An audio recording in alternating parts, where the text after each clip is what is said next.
Hi, I'm Dr. Boyce Watkins from yourblackworld.com. And as you know, I like to bring to you people that are doing things that are exciting in our community, things that I think you should definitely know about.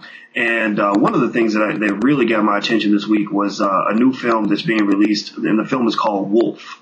And the film is it's been directed and created by Yaki Smith, who is a professor of art, but he teaches film and screen and other things at UT Arlington, things that are related to the production of film. So he's very talented, very experienced, and his film actually centers in on some of those things in the church that we don't necessarily like to talk about. And so to talk about this, I brought Professor Smith on the air. So welcome to Your Black World, brother. How are you? I'm great. Thank you for having me. Oh, I'm glad you're here, man. Glad you're here. Now, let's start from the beginning. Tell us about Wolf and what sorts of things does this film explore? Well, Wolf is the story of a family that discovers their son has been molested by their pastor. And it sort of deals with the fallout from that, the church's cover-up of it, the family's first inability to really deal with it, but eventually sort of coming around. But just the idea of this spiritual abuse that sort of shatters them, and them sort of having to build themselves back together. It also deals with the sort of the cycle of abuse, because for me, I didn't want to create a story where, it was just like this villain who was preying on kids or whatever, but really this is a man who is conflicted. He's a man who has suffered some things himself, and now there's a young boy who, because of what happened to him, is almost growing up to be the same kind of person that he is. And so it's just about sort of trying to break that cycle, speaking out about it, and just sort of putting all that stuff out on the table, because we don't want to talk about it, so it's time to really talk about it. Wow. Well, that's interesting. I was actually talking to somebody about this the other day, and we were speculating on, the way we as a culture, the way we as a society deal with individuals who are accused of harming children. I mean, really, we all have an instinct. Most of us have an instinct that leads to the protection of children. So when you see somebody that harms a child, it makes you want to kill the person. Damn near. It definitely makes you want them to suffer as much as they made the child suffer. But then, we kind of came to the conclusion that maybe sometimes, we don't look at it quite the right way.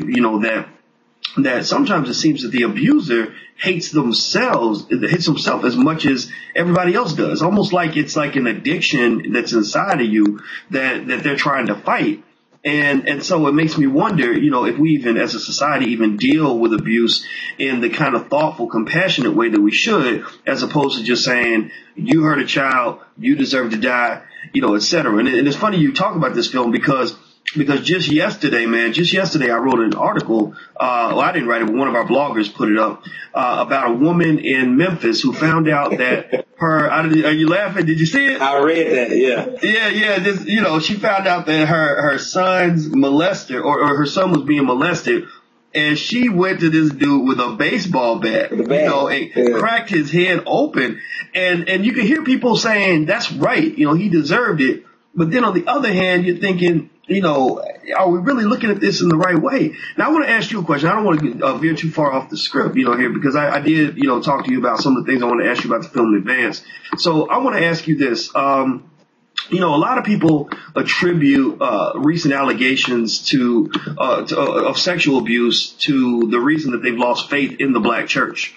Now, you as a man of faith, and I assume you're at least somewhat familiar with the black church, which is why you chose to dig into it. How do you manage to maintain your faith while talking realistically about what's going on in the church?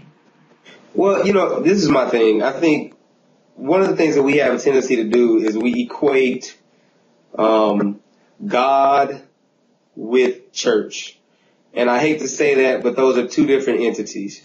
And the issue is this. Because we do that, the minute that the man of God or your preacher or someone who's in the church does something to you, you leave. You turn away from the church as a whole. You turn away from God. You turn away from spirituality. You leave that because you're angry at the man and you're blaming God for something that the man did. And for me, it's like I have to always keep something in mind that that's a man. Not that he isn't a godly man, not that, because, like I said, I grew up in the church. I'm still very much a part of the church. I go to the Potter's house here in Dallas. But, he's a man. And yes, we listen to that man. That man guides us and that man counsels us. However, that man is capable of doing the same thing that I'm capable of doing. And I have to look at it in that way, that man can be just as flawed as I am. That doesn't mean that, I excuse his actions, but what that does mean is that shouldn't shatter my faith. It can't shatter my faith. It might make me move to another church because I'm like, no, I don't want to sit under somebody who's doing this thing, but it can't shatter my faith because my faith is not in a man, it's in God. And I think that's where we get the thing mixed up. You don't have faith in the church. You have faith in God, and God will lead you and guide you to the right place. I can't hear you, man, at all. You know what? They couldn't hear me either because we had to mute the volume. Sorry about that, brother. That's all right. So, as you can tell, I am not a filmmaker. If I was, the audio would be all jacked up. But so, as you did your film, what surprised you as you did the research, for this film, in terms of sex abuse in the black church? The thing that surprised me, and I shouldn't even say surprised me because the reason I did it is because I already knew this, but I guess it is still shocking to me that this thing happens so much and we refuse to talk about it. I mean, I know people personally who have been abused sexually in the church. And they were told to be silent. They were told not to say anything. That, we don't want to ruffle any feathers. Just sort of let this thing die away. You'll get over it. It's all good. And that's still shocking to me that someone could hurt even your loved one, because I know people whose fathers and mothers told them to be silent. And it shocks me that as a church, we talk about love and we talk about forgiveness and we talk about letting anybody come in. But then when something like this happens, we just totally shut down. We don't want to deal with it. And we have so many people, like you said, who have ran away from the church. And a lot of times we blame them. We don't blame the person who did it to them. Obviously, they're making it up. Obviously, they're just trying to destroy the body of Christ and all that stuff. When in fact, it's sad that we don't love those people and bring them back in and find out what is at the root of the issue. Again, I'm not saying you take the preacher out and beat him with a bat, but I am saying that you sit that man down, you find out what that man's problem is, you get him the help that he needs. If he has an issue that he can't repair, then you don't let him near any other kids. But, you try to get to the root of the issue. And I think that's the thing that really shocks me is that we don't do that. We just sort of deal with the surface of it. We don't really want to dig down and get to the root. But until we get to the root, it's going to keep happening. Well, it's interesting because the most famous case of molestation in the church is the one that involves, Bishop Eddie Longstroke and, Eddie Long. Sorry, I shouldn't be stupid. But, Eddie Long and what he did to those boys, I've written about it a lot and it repulsed me. And what also repulsed me is that when it comes to a lot of this, this sexual abuse that you mentioned, there is a disturbing silence. There is kind of this attitude that certain people are just kind of beyond reproach, that no matter what they do to anybody, we kind of look the other way. And there are people who will accept any explanation, any lie, even if it's at the expense of a child being harmed. And I don't understand that. Now, you mentioned that you finished the final version of the script for Wolf before the Eddie Long incident took place. So you actually incorporated some of the Eddie Long story into the script. Can you tell us more about that? Well, like I had started writing this script at least 6 or 7 months before that happened. And man, literally the minute that I said, all right, I got my first draft done, looked on CNN and there was Eddie Long, was accused of molesting these boys.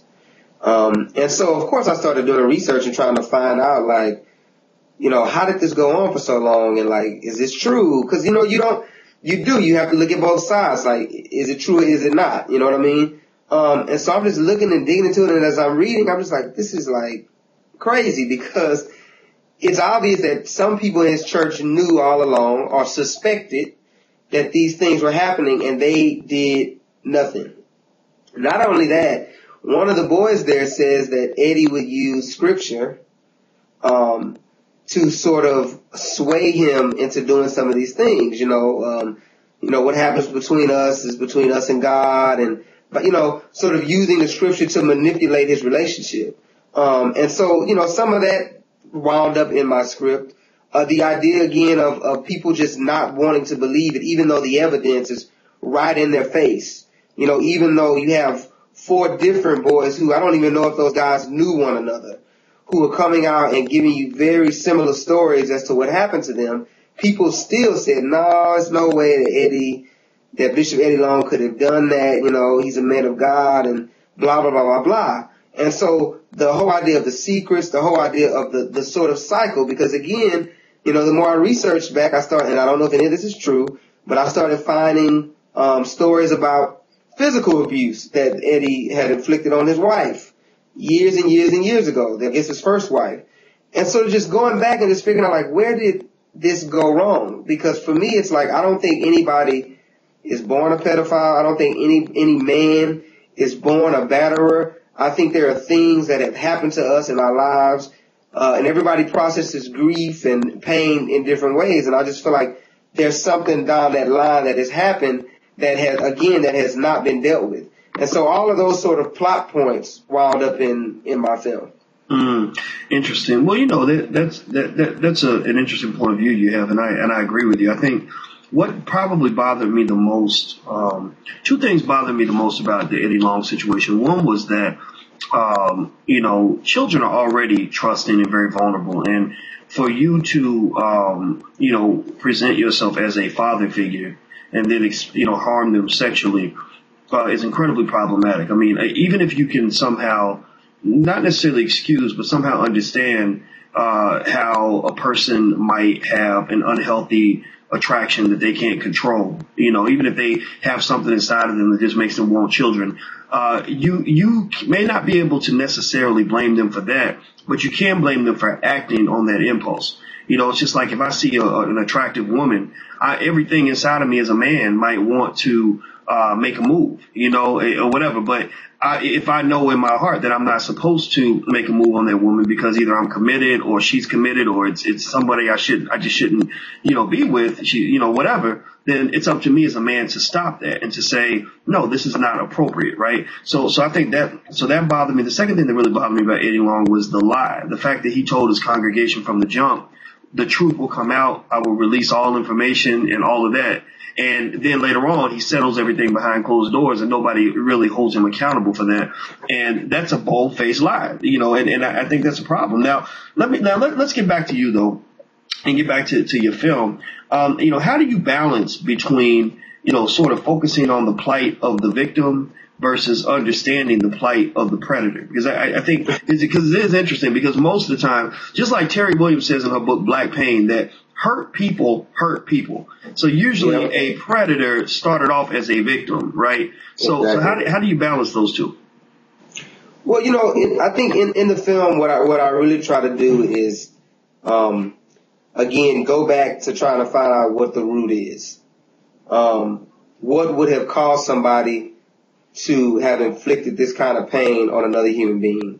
And so I go back into sort of the history of, or I guess the backstory of this predator, and sort of give you a glimpse of from whence he came and sort of how he evolved from just being an innocent little boy into being a predator. Another thing that I do is the young boy who is now being victimized, he now has these sort of predatory traits already, even at 16. He's already sort of, going into that predator sort of rape kind of mindset because of what has happened to him for so long. And so what I'm doing is I'm just showing you, like, because this happens to this person, they wind up doing this. And because this happens to that person, they wind up doing this. And so what ends up happening is you may hate the predator for half of the film, but at some point, and I don't want to give too much away, you'll see from whence he came. And then even you, in a way, say, wow, like, I sort of sympathize with him. Like, I don't excuse him. I still don't quite understand why he did what he did, but but I know that he's holding on to a pain that he can't even let go of. And so I'm sort of balancing between those two stories. Well, I really I like that approach. I mean, I think it's a thoughtful approach. In a way, it reminds me of just that one conversation that I had with Tyler Perry. And I don't have any reason to really talk to Tyler, so we haven't talked since then. But that one time when we did talk for a little bit, I remember he was talking about how his films, even though some of it's silly, it can be defined as buffoonery in certain aspects, but he said that, his argument, and you can take it or leave it, but he said that, his films are a way to help people deal with the pain and the trauma they've experienced, which manifests itself in unhealthy ways, like through, addiction, abuse, and all these other things. And I think that when you look at our community, you do see a lot of, a lot of that abuse, a lot of this pain that comes from oppression and how we oppress one another that manifests itself in so many ugly ways. You got these older men chasing younger girls and what's going on in terms of drug addiction and all these other things. So I think that it's important to utilize. I like the fact that you're utilizing the power of a very good film to sort of really dig into those issues and to really ultimately. Well, and I think. Oh, go ahead. I'm sorry. And I'm not saying anything negative about Tyler at all when I'm about to say this, but I think one of the reasons, again, why, these things keep happening is because we're not making work that's really challenging. We're making work that is very surface. It alludes to things, or it sort of, gives you the idea of maybe this or that happened, but we're not really like dealing with the core and the root, like I keep saying. And I think we need more filmmakers who are bold enough, and I'm not like trying to toot my own horn or whatever, but I'm just saying we need people who are bold enough. I think about when Spike was Spike in the 80s and the 90s, Spike was bold. And Spike didn't mind telling you what it was, how it was. He didn't care if he made you mad. He didn't care if he insulted you, because what he was trying to do was make you change. And I think that's what we need. We have to have work that it is. Look, every time I show where people are like, I am so uncomfortable. And guess what? You're supposed to be uncomfortable. Because when you see a child being molested, you should be uncomfortable. When you see a preacher spiritually abusing people, you should be uncomfortable enough to speak up and say something. And so I want to make you uncomfortable, because hopefully your discomfort will make you go out and say something. And we need more work like that, because that is everybody goes to the movies. And we need more work like this to really, really like challenge people and say, look, this is what you need to be doing to stop this stuff from happening. Okay. All right. Well, that's enough said, man. So let me ask you this last question. Okay. So there you go. In your face, Tyler Perry. No, I didn't do it like that. I didn't do it. Hey, I respect Tyler. All right. I respect Tyler. I respect him. Yeah, I'm messing with you, man. I agree. I mean, when you talk about Tyler's films, I mean, I had to be honest and tell him, look, I'm not going to go see probably at least 80% of the stuff you made, but I understand why some people might appreciate it, and I respect you for your achievements, right? And that's kind of where you go. And then at that point, you go and you make your own contribution to the world and leave it at that, So Let me ask you this. Okay, so now obviously we're going to feature, whatever we can find on your film, on Your Black World, and on our in our companion section, Just Real Film. It's spelled REEL for people that want to go check it out. But also, I want to ask you, first of all, how has the film done so far? What sorts of, respect has it received? How was it personally gratifying for you as well? And also, where can people go to find out more about it? All right. Well, the first question is, the film has been doing really well. We premiered at South by Southwest in March. We went on to win Best Texas Feature at the Dallas International Film Festival. We won an Audience Choice Award at the Little Rock Film Festival. We won the Saatchi and Saatchi Producers Award at the Martha's Vineyard African American Film Festival. And we've just been screening all over the place. We were just in New York, in Chicago. Again, Martha's Vineyard. We'll be in Alabama next week. We'll be in New Orleans soon. We'll be in New York again. We'll be in Canada. We're in a lot of places, DC as well. So it's been really received really, really well. And the critics, some critics don't like it, but most people really, like it and like what it's trying to sort of say. And to find out more about the film, you can just go to ExodusFilmworks.com, which is my website. Facebook, Wolf Movie, Twitter, Exodus Filmworks. You can find me at Twitter at Yaki80. And I post everything on there. I do video blogs on my Facebook page, which I think is Yaki80 as well, or Yaki, something like that. So yeah, just get on there and we post all of the screenings. We do video blogs. We post some of the reviews that come out, because there are reviews coming out like every week about the film. And that's a way to really, really keep up with the film and find out when it's sort of coming to a city near you. All right. Well, I love it, man. I love it. So people should definitely go check you out at ExodusFilmworks.com. And, yes, and we're going to grab a trailer and put it on our sites and everything else, because, I definitely think people should see it.